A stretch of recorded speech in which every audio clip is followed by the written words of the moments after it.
Stepstone presenting Vira, truly independent AI homes, 0% no other charges. போரூருக்கே இது புதுசு at Kattupakkam Porur.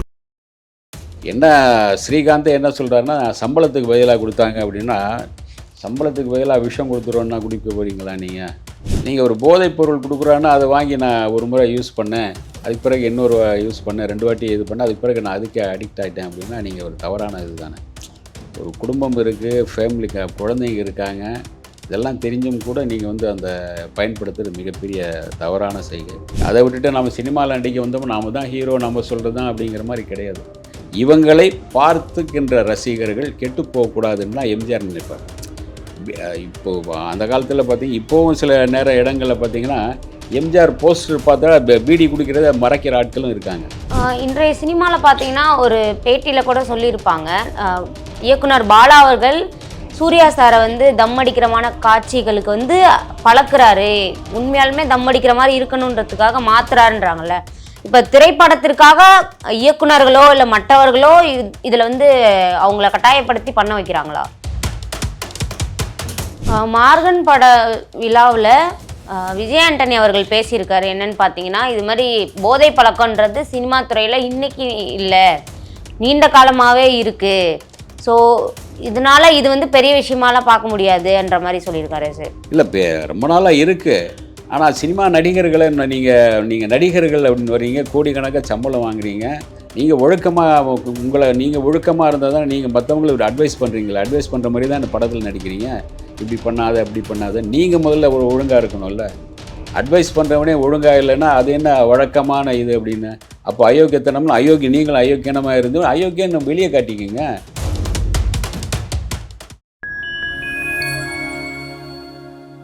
Fine times universe அனைவருக்கும் வணக்கம். இன்றைய சிறப்பு நிகழ்ச்சியில் நம்முடன் இணைந்திருக்கிறார் பத்திரிகையாளர் திரு சபிதா ஜோசப் அவர்கள்.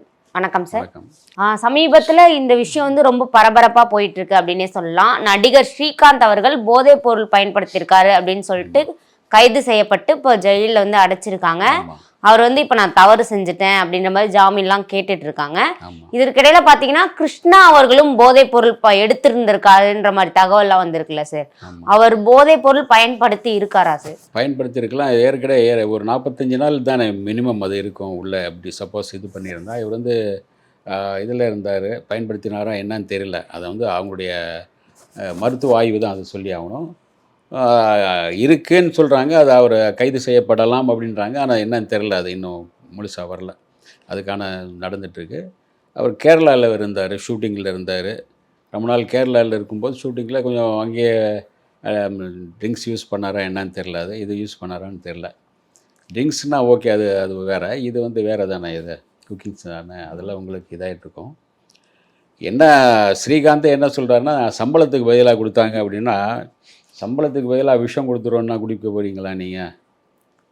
சம்பளத்துக்கு பதிலாக கொடுத்தாங்கன்னா நீங்கள் அல்லது நீங்கள் யாராச்சும் விற்பனை பண்ணிடுவீங்களா? விற்பனையும் பண்ண முடியாது. அது என்ன தங்க கட்டியா என்ன?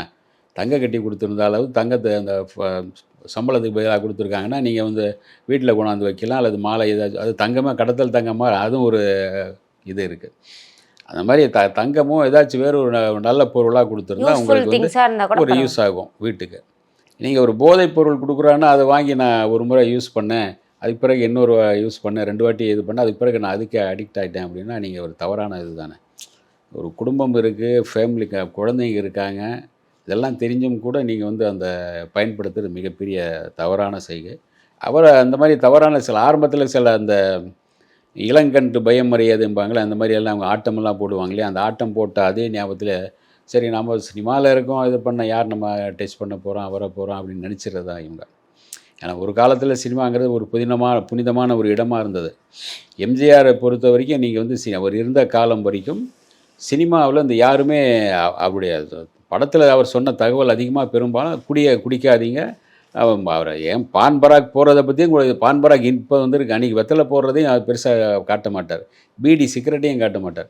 அந்த மாதிரி காட்சிகளே தன்னுடைய படத்தில் வராமல் தவிர்ப்பார். அவரும் அந்த மாதிரி இருந்தார். தங்க பஸ்பம் சாப்பிட்டாருங்கிறது வேறு, அது வேறு சொல்லுவாங்க. அது உண்மையாக போயான்னு அவரே அதுவும் ஒரு விதமான போதைப் பொருளா சார்? இல்லை, தங்க பஸ்பத்தை பற்றி சொல்லும்போது அவர் எப்படிங்க சாப்பிட முடியும், கொஞ்சோண்டு சாப்பிட்டாலே கூட உயிரே எடுத்துரும் அது சொல்லுவாங்க சில பேர் அப்படின்வாங்க.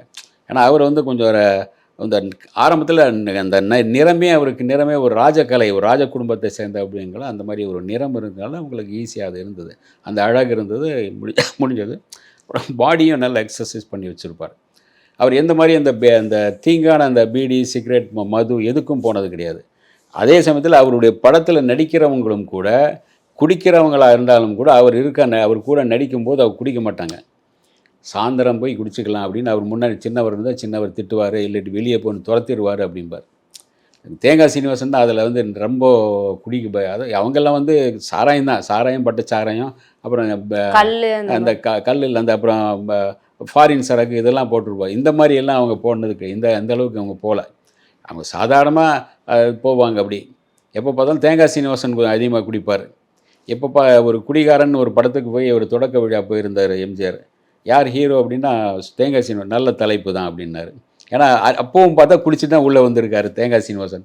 இவர் வர்றான்னு தெரில, வந்தால் சின்னவரன்ட்டாரா ஐயா அப்படின்னு குடிச்சிட்டே இருந்திருக்கு. ஏன்னா இதை விட்டு தொலைக்க வேண்டியதானே அப்படின்னு சொல்லும்போது அவர் பக்கத்தில் ஒரு சின்ன அவருடைய 2வது சம்சாரம் இருந்திருக்கு. எப்படி தலைவா விட முடியும், தாலியெல்லாம் கட்டிங்க, டே முன்ன சொன்னது குடியடா அப்படின்றாரு. விட்டுறன் தலைவா அப்படின்னு, சரி போய் தொலை போ அப்படின்ட்டார். அந்த மாதிரி அதாவது நாகேஷ் கூட குடிப்பார். அதாவது அவர் சின்னவர் எம்ஜிஆருடைய ஷூட்டிங் சமயத்தில் இருந்தால் அவர் என்ன பண்ணிடுவார்னா, எம்ஜிஆர் என்ன சொல்லுவார், நாகேஷ் வந்தார்னா ஸ்மோக்கிங் நிறைய ஸ்மோக் பண்ணுவார், இது பண்ணுவார். இதெல்லாம் இவருக்கு வந்து இது வரக்கூடாது, அந்த மாதிரி வாசனையாக அந்த பக்கம் ஒரு நாத்தம் வரக்கூடாது அவர் பார்ப்பார் எம்ஜிஆர். எல்லோருக்கும் ஒரு 1/2 மணி நேரம் தரேன், அவங்க என்ன அவங்களுடைய கடமைகளை முடிச்சுட்டு வந்துடுங்க அப்படிம்பார். நாகேஷ் போய் அந்த பக்கம் சிகரெட் பிடிச்சி அப்படியே மூஞ்சி நல்லா வாயெல்லாம் கொப்பளிச்சுட்டு வந்துடுவார். ஒவ்வொருத்தரும் அந்த மாதிரி கரெக்டாக வந்து நின்றுடுவாங்க. ஏன்னா அதாவது அவருடைய படப்பிடிப்பு எப்படியோ அதே மாதிரி அவருடைய ஷூட்டிங், அவருடைய எல்லாமே படங்கள்லையும் அது மாதிரி வச்சுருந்தார். சினிமாங்கிற ஒரு புனிதமான விஷயம். அதாவது தொழில் செய்கிற இடத்துல வந்து இந்த கூடாது அப்படிம்பார். தேங்காய் சீனிவாசன் அதுதான் திட்டம். ஏன்டா தொழில் செய்கிற இடம், குடிக்கிறதுனா நைட்டில் போய் நீ குடி, தொழில் செய்கிற இடத்துல நீ ஏன் குடிச்சிட்டு வர, உனக்கு அறிவு இருக்கா அப்படின்னு திட்டுவார் தேங்காய் சீனிவாசன். ஏன்னா தொழில் செய்கிற இடத்துல அது ஒரு புனிதமாக கருதுகிறோம். அந்த தொழிலுக்கு ஒரு சின்சியராக நீங்கள் மரியாதை கொடுத்து தொழில் செஞ்சுட்டு போயிடும். நிறைய பேர் என்ன சொல்கிறாங்கன்னா, போதைப் பொருள்ன்றது இப்போ நீங்கள் சரக்காவோ சிகரெட்டாவோ அடிச்சிங்கன்னா அது மாதிரியான ஸ்மெல் எல்லாமே வருன்றாங்க. இந்த மாதிரியான கொக்கைனில் வந்து பார்த்தீங்கன்னா உங்களுக்கு ஸ்மெல் இருக்காது, நீங்கள் இன்னமும் உற்சாகமாக வேலை செய்யலான்ற மாதிரி சொல்கிறாங்களே. இல்லை, அது உற்சாகமானா நீங்கள் வந்து ஒரு விதமான ஒரு கிறக்கத்தில் இருக்கிறதானே, அது ஒரு மாதிரி அப்படியே பறந்துட்டு இருக்கிற மாதிரி இருக்கும். அது நீங்கள் வந்து ஷூட்டிங் ஸ்பாட்டில் அதை பயன்படுத்திங்கன்னா உங்களுக்கு அந்த மைண்ட் இருக்காது இல்லையா. அது அடுத்து இந்த சீனில் நடிக்க போகிறோம், அந்த சீனுக்கான ஒரு இன்வால்மெண்ட்டோடு நடிக்கணும். அந்த சீனுக்கு எப்படி நம்ம வந்து பாடி லாங்குவேஜ் எப்படி பண்ணோம், இந்த இதை எப்படி பேசணும், அதுக்கான ஸ்லாங் என்ன ஏது எல்லாமே இது இருக்கு இல்லையா. உங்களுக்கு மாடுலேஷன் ஒன்று இருக்கும், இதுக்குன்னு ஒரு பேசுகிறது இருக்குது, அந்த டைலாக் இருக்கும். இதெல்லாமே நீங்கள் கவனம் செலுத்த முடியாது. இவங்க சில பேர் பெரும்பாலான ஆட்கள் அன்றைக்கி சிவாஜி உட்பட விஜயகாந்த் உட்பட நைட்டு தூங்கும்போது மட்டும்தான் பயன்படுத்துவாங்க. ஜாலியாக ஏதாச்சும் அரட்டை அடிச்சுட்டு இருக்கும்போது படப்பிடிப்பு இல்லாத சமயத்தில் இந்த மாதிரி குடிப்பாங்க. இவங்க வந்து இப்போது இதே ஒரு அவங்கெல்லாம் குடித்ததெல்லாம் சாதாரண இதுதான், அது சரக்கு தான். குடிச்சிட்டு மறுநாள் பார்த்தா அவ்வளோ மட்டையாக மாட்டேன், மறுநாள் ஷூட்டிங் காலைல 4 மணி 5 மணிக்கெல்லாம் கிளம்பி போயிடுவாங்க. அதாவது எம்ஜிஆர் உட்பட எல்லாமே அந்த சினிமா தொழிலை ஒரு புனிதமாக வச்சுருந்தாங்க.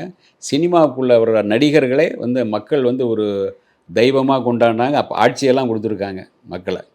இந்த மக்களுக்கு எம்எல்ஏ ஆக்கியிருக்காங்க, அது சட்டமன்ற உறுப்பினர் ஆக்கியிருக்காங்க, பாராளுமன்ற உறுப்பினர் ஆக்கியிருக்காங்க, முதல்வரெல்லாம் ஆக்கியிருக்காங்க. காரணம் சினிமாவில் இருக்கிறவன் நல்லவன் நினச்சாங்க.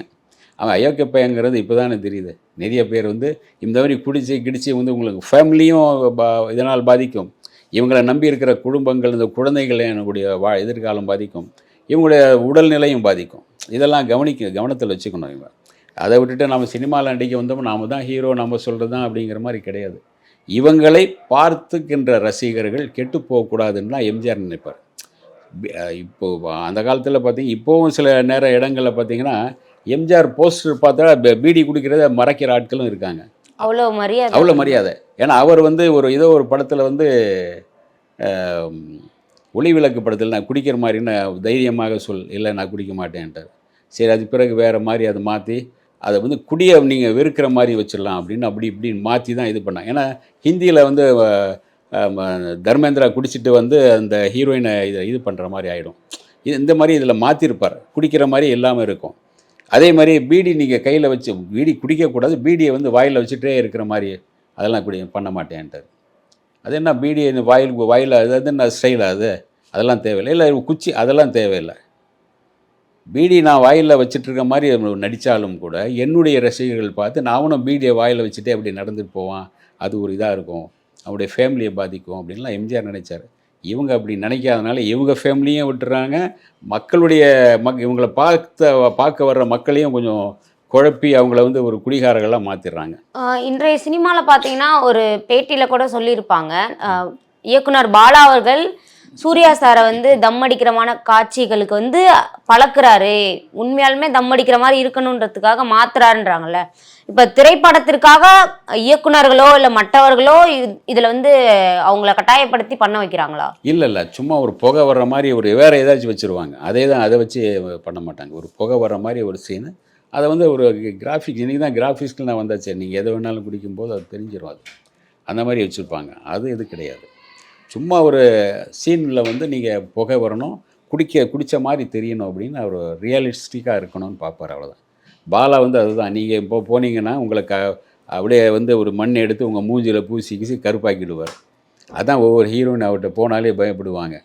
அந்த ஆள் அடிச்சிடுவார், இல்லாட்டி மூஞ்சிலெல்லாம் கருப்பெல்லாம் பூசி உடம்பெல்லாம் பூசி கருக்க வைக்கிறது அது அப்படின்பார் அவர். அது அந்த மாதிரி அவர் பாலா அவர் குடிப்பார். பாலாவுக்கு அந்த பழக்கமெல்லாம் இருந்து ஆரம்பத்தில் அவர் சினிமாவுக்கு வந்த காலத்துலேருந்து அப்படியெல்லாம் ரொம்ப இதாகிட்டு தான் அதுக்கு பிறகு தான் திருந்தினார். அதுக்கு பிறகு இப்போ குடிக்கிறார் என்ன இருக்கலாம், அந்த பழக்கம் கொஞ்சம் கொஞ்சமாக விட்டு போயிருக்கலாம், அல்லது இப்போ கொஞ்சம் தெளிவாக இருக்கலாம். அவர் மார்கன் பட விழாவில் விஜய் ஆண்டனி அவர்கள் பேசியிருக்காரு. என்னன்னு பார்த்தீங்கன்னா, இது மாதிரி போதை பழக்கன்றது சினிமா துறையில் இன்னைக்கு இல்லை, நீண்ட காலமாகவே இருக்குது.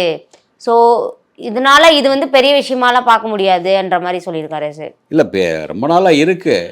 ஆனால் சினிமா நடிகர்களை நீங்கள் நடிகர்கள் அப்படின்னு வர்றீங்க, கோடிக்கணக்காக சம்பளம் வாங்குறீங்க, நீங்கள் ஒழுக்கமாக நீங்கள் ஒழுக்கமாக இருந்தால் தான் நீங்கள் மற்றவங்களுக்கு அட்வைஸ் பண்ணுறீங்களா, அட்வைஸ் பண்ணுற மாதிரி தான் இந்த படத்தில் நடிக்கிறீங்க, இப்படி பண்ணாத அப்படி பண்ணாத. நீங்கள் முதல்ல ஒழுங்காக இருக்கணும்ல. அட்வைஸ் பண்ணுறவனே ஒழுங்காக இல்லைன்னா அது என்ன வழக்கமான இது அப்படின்னு. அப்போ அயோக்கியத்தனம்னா நீங்களும் அயோக்கியனமாக இருந்து அயோக்கியம் வெளியே காட்டிக்கிங்க. நீங்கள் குடிக்கிறதுனால ஒரு அயோக்கியம் தானே ஒரு அர்த்தமாகுது.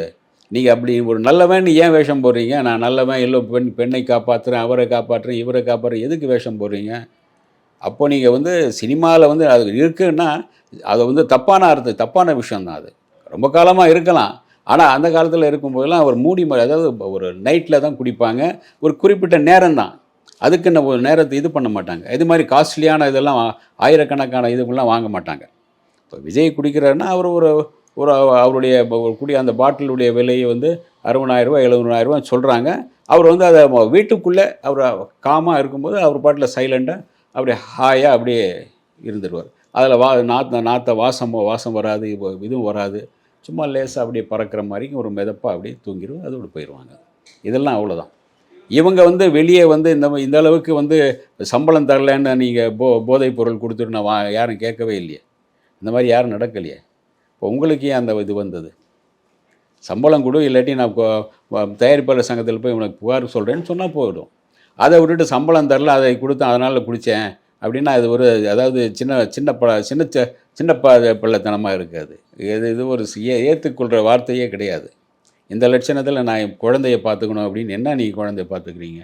உங்களையே நீங்கள் ஒழுங்காக வச்சுக்கலன்னா நீங்கள் என்ன? குடிக்கிறதுக்கு முன்னாடி, அதை எடுக்கிறதுக்கு முன்னாடியே யோசிச்சுருக்கலாம் குடும்பத்தை பற்றி. குடும்பத்தை அவருடைய மனைவி தான் இப்போ பார்த்துக்கிறாங்க. அந்த மாதிரி கொஞ்சம் வசதியானவங்க அவங்கள பார்த்துக்கிறாங்க, அவங்க தான் அந்த குடும்பமே பார்த்துக்கிறாங்க. இப்போ அவங்களுக்கு ஒரு பாதிப்பு தானே சமூகத்தில். உங்களுக்கு நாளைக்கு போகும்போது இவருடைய பையன் ஸ்கூலில் ஸ்கூல் சைடில் பள்ளி காலேஜில் போகும்போது இந்த பசங்களுக்குள்ளே ஒரு இது இருக்கு இல்லையா, இதெல்லாம் பார்க்கணும். நீ யாருமே இல்லை, நீ ஒண்டி கட்டையாக இருக்க அப்படின்னா பரவாயில்ல, உனக்கு எதுவும் கிடையாது, 6 மாதம் தீட்டுருக்கேன்னா பரவாயில்ல.